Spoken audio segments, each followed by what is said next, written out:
people are more naturally intuitive. We all have intuition.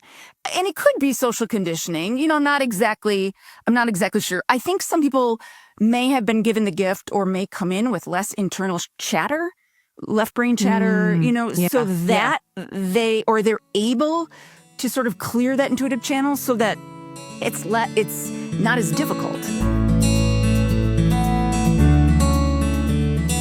Hi, and welcome back to The Intuitive Voice.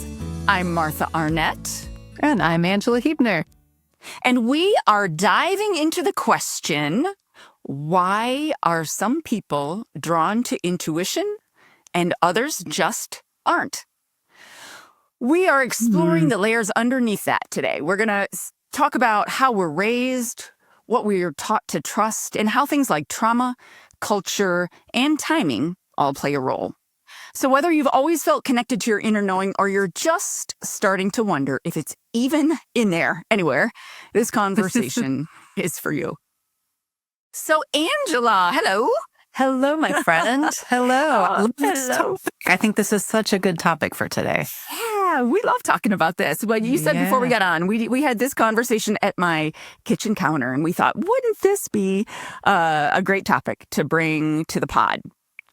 Absolutely. Absolutely. So I am curious, Angela, what draws you to this topic? How does this speak to you? Yeah, I have thought about this I've thought about this a lot. And so I know there's experiences and characteristics that have drawn me to it. So when I look back now, I realize there's a part of me that has always been seeking. Right? There's this seeking part of me that's always looking for a deeper connection. And when I think back to my childhood, there was often, and even into my early 20s, a lot of times where I felt like I was on the outside looking in, almost like I had this invisibility cloak. And if you couldn't see me, I couldn't see you, that kind of, but just always felt sort of there, but not there. Does that make sense? Absolutely. In my interactions. And so even though that was the case, there was always this, or that pushed me into this seeking or longing for something more. And I don't know how else to say that. And I think when I think about it, it was longing for something that I didn't even know what it was, but just I didn't feel complete. Just not quite belonging, not quite complete. And so that sort of put me on the path of reading and seeking and trying. and I think that's unique because a lot of people might have that same experience and not go in the direction I went in terms of seeking, trying to find some bigger answer. But for me, that was just what I was drawn to. And the more I think about it and I've studied it over the years, I'm really struck by this idea that we can't long for something we've never had. Oh. Right? So this longing that I've always had, and I think a lot of us who are on this path feel, is this longing for a deeper connection, a bigger connection. I don't know what the right words are, but it occurs to me you can't long for something you never had. So I believe at this point we're coming back to our soul, our spirit, our whatever words you want to use, but back to where we started, which is like a homing beacon, pulling us back home. And we all have different ways to get there. That's how it shows up for me. How about for you? Oh, I love that. I love the longing piece and that knowing and that sense that there is something more for sure speaks to me. I think I came to my curiosity about intuition in the psychic space from being so highly sensitive.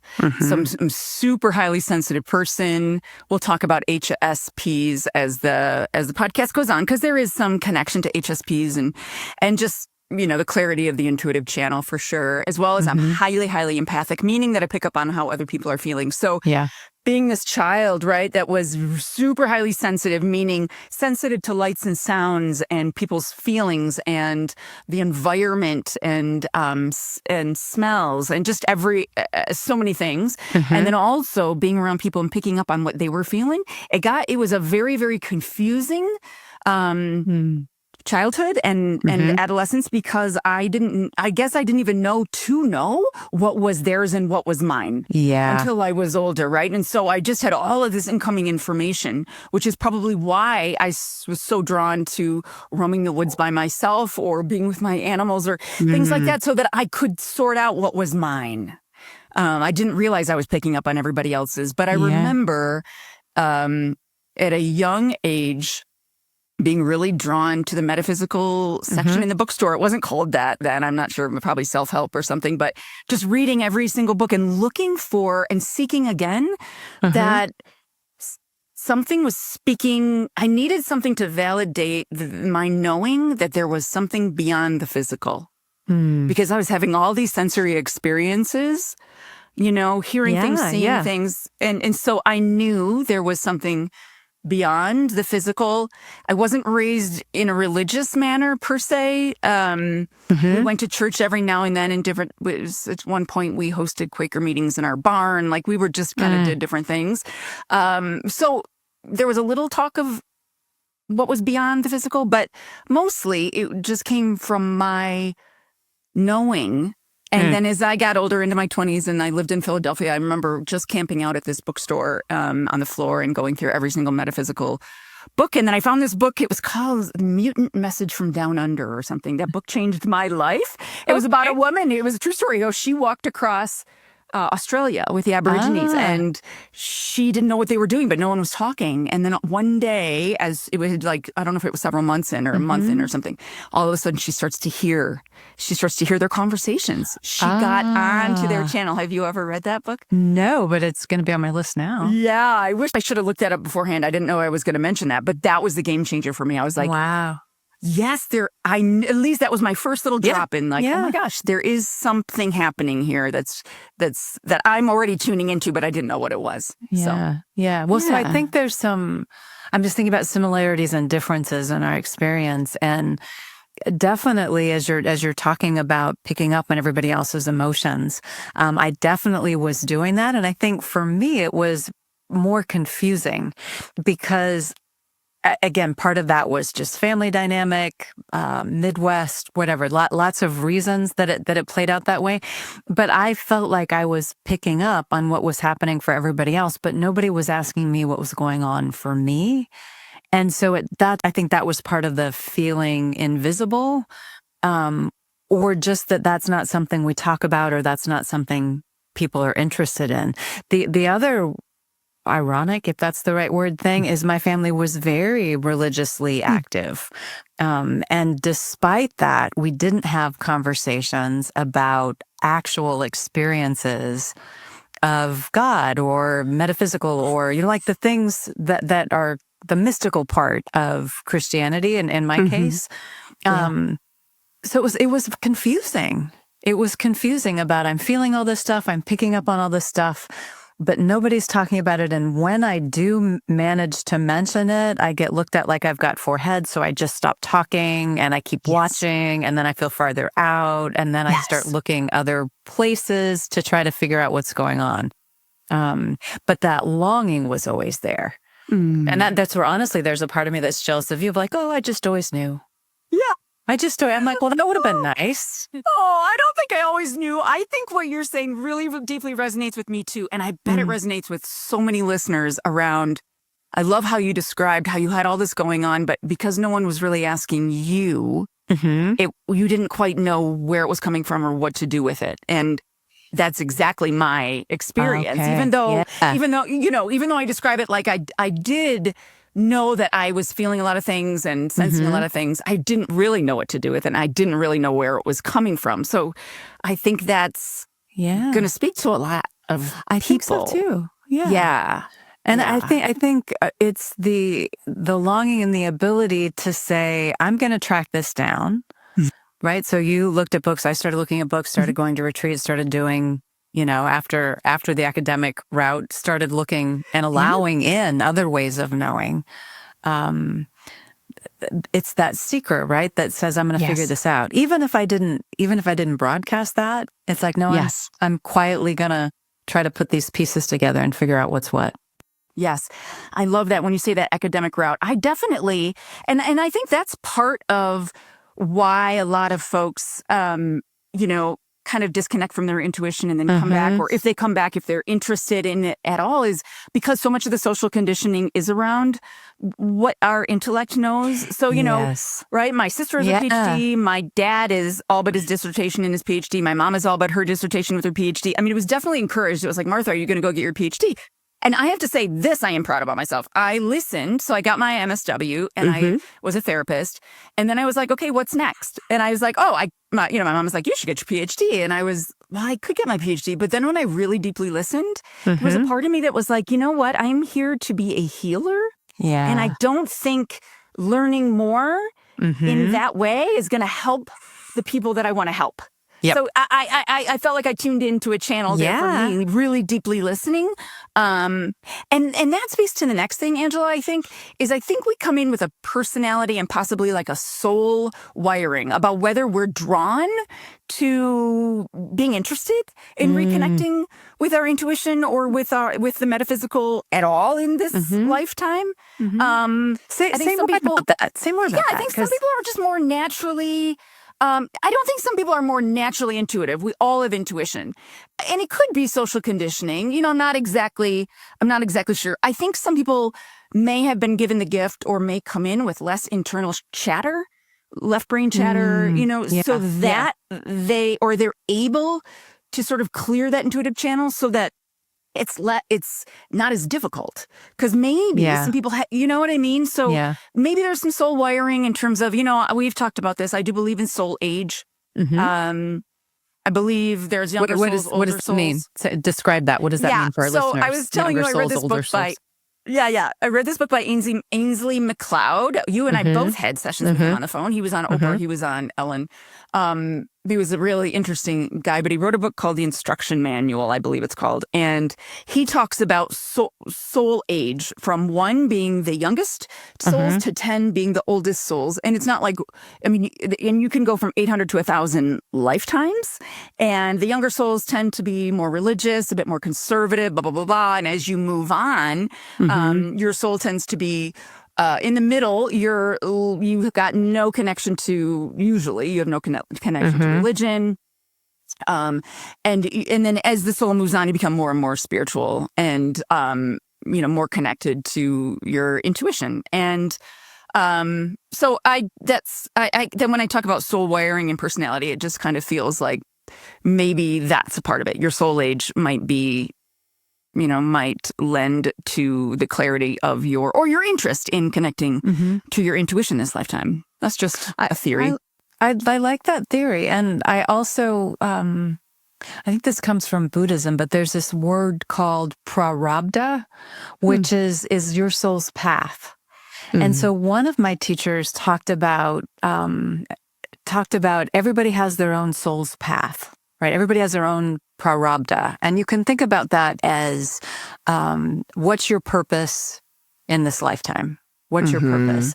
And for me, that really frees it up, because my purpose in this life, I think, is as a healer, a light worker, a seeker.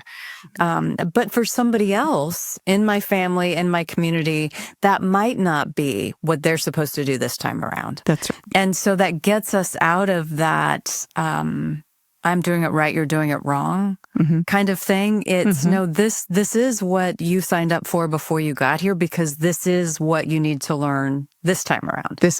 Right? Yeah. And I don't know how our listeners feel about that, but I'm thinking if you're listening to a podcast about intuition, you're kind of open to.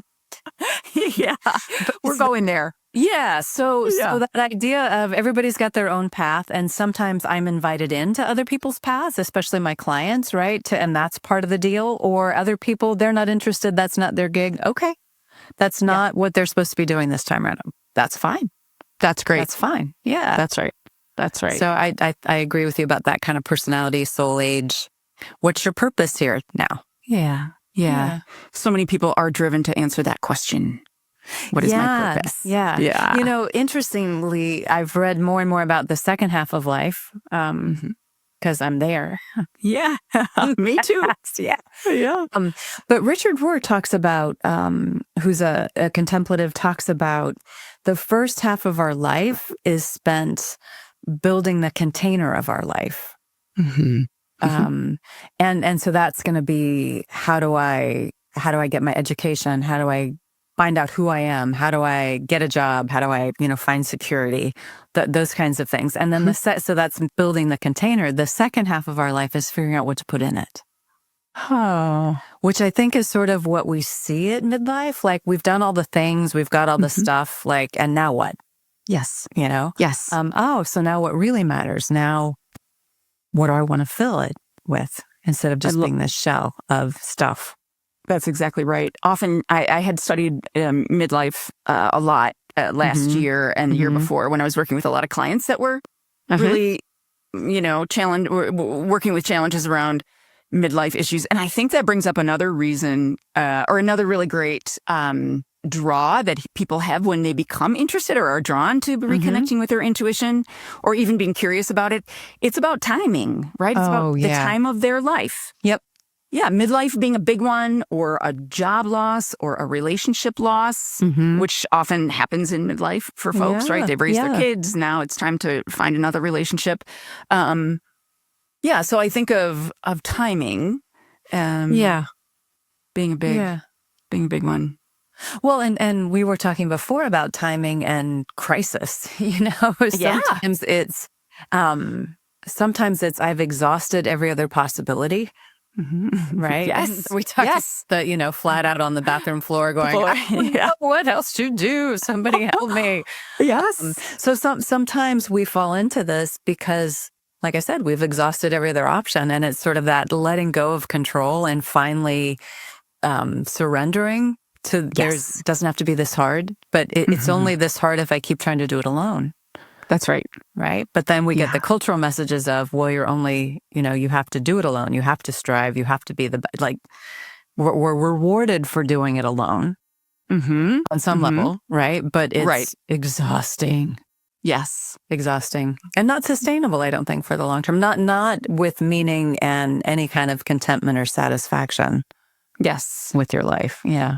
Yeah, I agree. And I think that brings up another reason why people are either drawn or not drawn to exploring the intuitive realm is because, as we've said before, and we'll probably say 100 million times again, is intuition tells us leads us and tells us what we need, not what we necessarily want. So some people don't, and some people know this at a conscious level. They don't want to listen to their intuition because it's going to be harder, right? Leave that job, leave that marriage, move the family, do this hard thing, whatever it is. And you can feel it. A lot of clients, me too, I'm not saying I'm separate from that, but have this, we know it's there, right? But oh my gosh, the steps to get there are something we absolutely, or things we don't want to do. We don't want to struggle in that way to make, and all of the fallout, right? But we know deep down that it's true. So people will avoid it. Well, and I think that word you use, fallout, is exactly right. I get worried, or people get worried about, what are other people going to think? If I do this thing, if I move my family to Santa Fe, what are people going to say? They're going to have a lot of opinions about that. Or, so the fallout, the blowback from other people's opinions or other people's ideas about what you should be doing, or just that it's going to be hard. I think we fold and we listen externally more so than internally, just like you said, because it's easier. Yeah. Absolutely. Yep. Yeah. So what else? Other reasons people aren't drawn to it? I think these are all good ones. Yeah. I think the last one that I can think of is, if you really, it's similar to the fear of the truth, but if you fear, if you really like being in control and you like to know what's coming, then listening to your intuition is not going to be for you, because Right. intuition surprises you, which you said that first episode. It surprises you. Yep. If you're really listening and you really allow it to flow through for you, it's not always what you need, or it's not always what you want. And it can feel unsafe, especially if you have trauma or high anxiety or some sort of instability. It can cause folks to want to really lean into the logic part of their brain for safety. Right.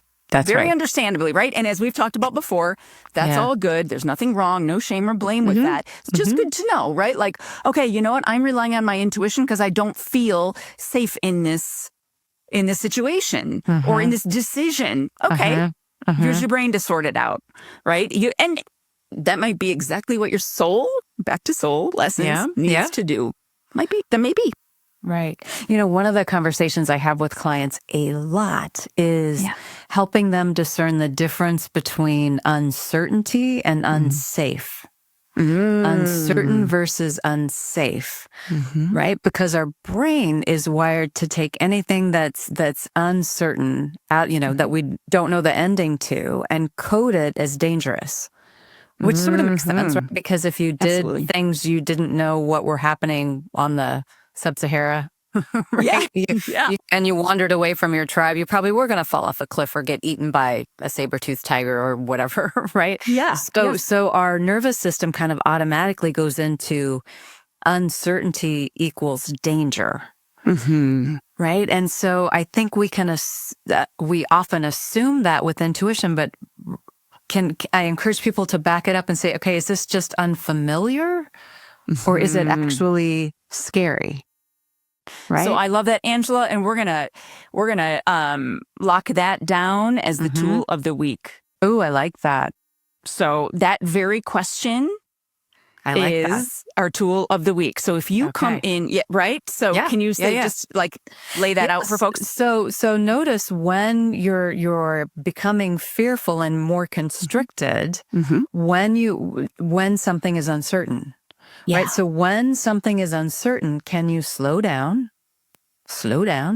and ask yourself, is it uncertain or is it dangerous? I love that. Right. Because most of us, not all of us, I'm not that Pollyanna, but most of us are in pretty relatively secure situations. Right. So we're really not in danger, and we can tolerate some uncomfortableness. We can tolerate some discomfort. So ask yourself, am I unsafe or is it just unfamiliar? Yes. All right. I love that. And I want to remind everybody, which I'm going to do every single episode, it feels, I was saying to Angela before we got on, it feels like, we're going to say this a million times, that trust, self-trust is at the foundation of hearing, believing, and being able to follow through with your intuition, with the information that comes in for you through your intuitive channel.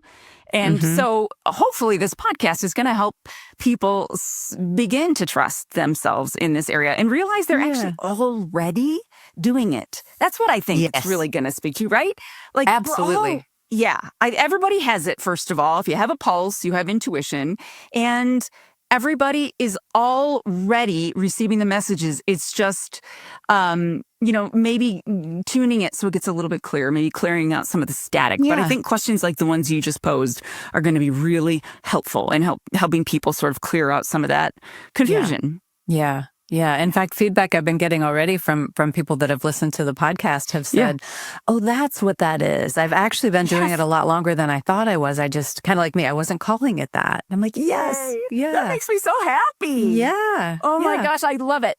Yeah. Well, so do we have a question? Do we have a question? We have a question. Yes, we do. And the question is, a dear listener wrote in, no name to this listener, but they wrote in and said, why does it feel easier to trust other people's opinion over my own inner voice? Ooh. Trusting other. Yeah. All relate to that. Absolutely. Why is it easier to trust other people's opinions? Well, I think we hit some of those, right? One is I don't want to disappoint anybody. I don't want, right? I can't handle their disappointment or their not understanding. Yes. So I think a lot of times this wanting to be accepted, wanting to be understood, which makes sense. Yep. We'll do that at our own expense. Yes. Yeah. What do you think? Yeah, I think, I don't know why, social conditioning popped in for me. Yeah. Yeah. Like, making sure that you don't ruffle feathers if it's a boss or if it's right or if it's, you feel like you're overstepping or hurting other people's feelings. This is, I'm speaking from big experience of my own, and especially if you're highly sensitive, you're empathic, you tune into other people's energy and you know what would be the right thing to do, even if it, for them, even if it goes against your own intuitive knowing. Boy, I have fallen prey to that so many times. Yeah. No, I think that's right. Conditioning and social pressure and we can't, there's a female component to that too, right? Yes. If I don't do what everybody expects me to do, then I'm not a good girl. I'm not a good, wife, mother, daughter, blah, blah, blah. Yeah. Exactly. Yeah. Well, that's why I think this podcast is so important, is because we're really, because I mean, to be honest, me being able to follow my intuition and stick up for my intuition, it's kind of recent for me. It's in the last 10 years. I mean, I'm in my 50s. And so in the last 10 years, it took me a while to be able to say, and Sonia Choquette, who's one of our spiritual teachers, she's a internationally renowned psychic, and her daughter Sabrina both taught me that I don't need to explain why. That's right. And once we do, and we've talked about that a little bit, and we'll say it many, many times, because that is such a permission-giving ticket when you realize you actually don't have to explain why. Right, right. And I love that. It was so empowering when I learned that.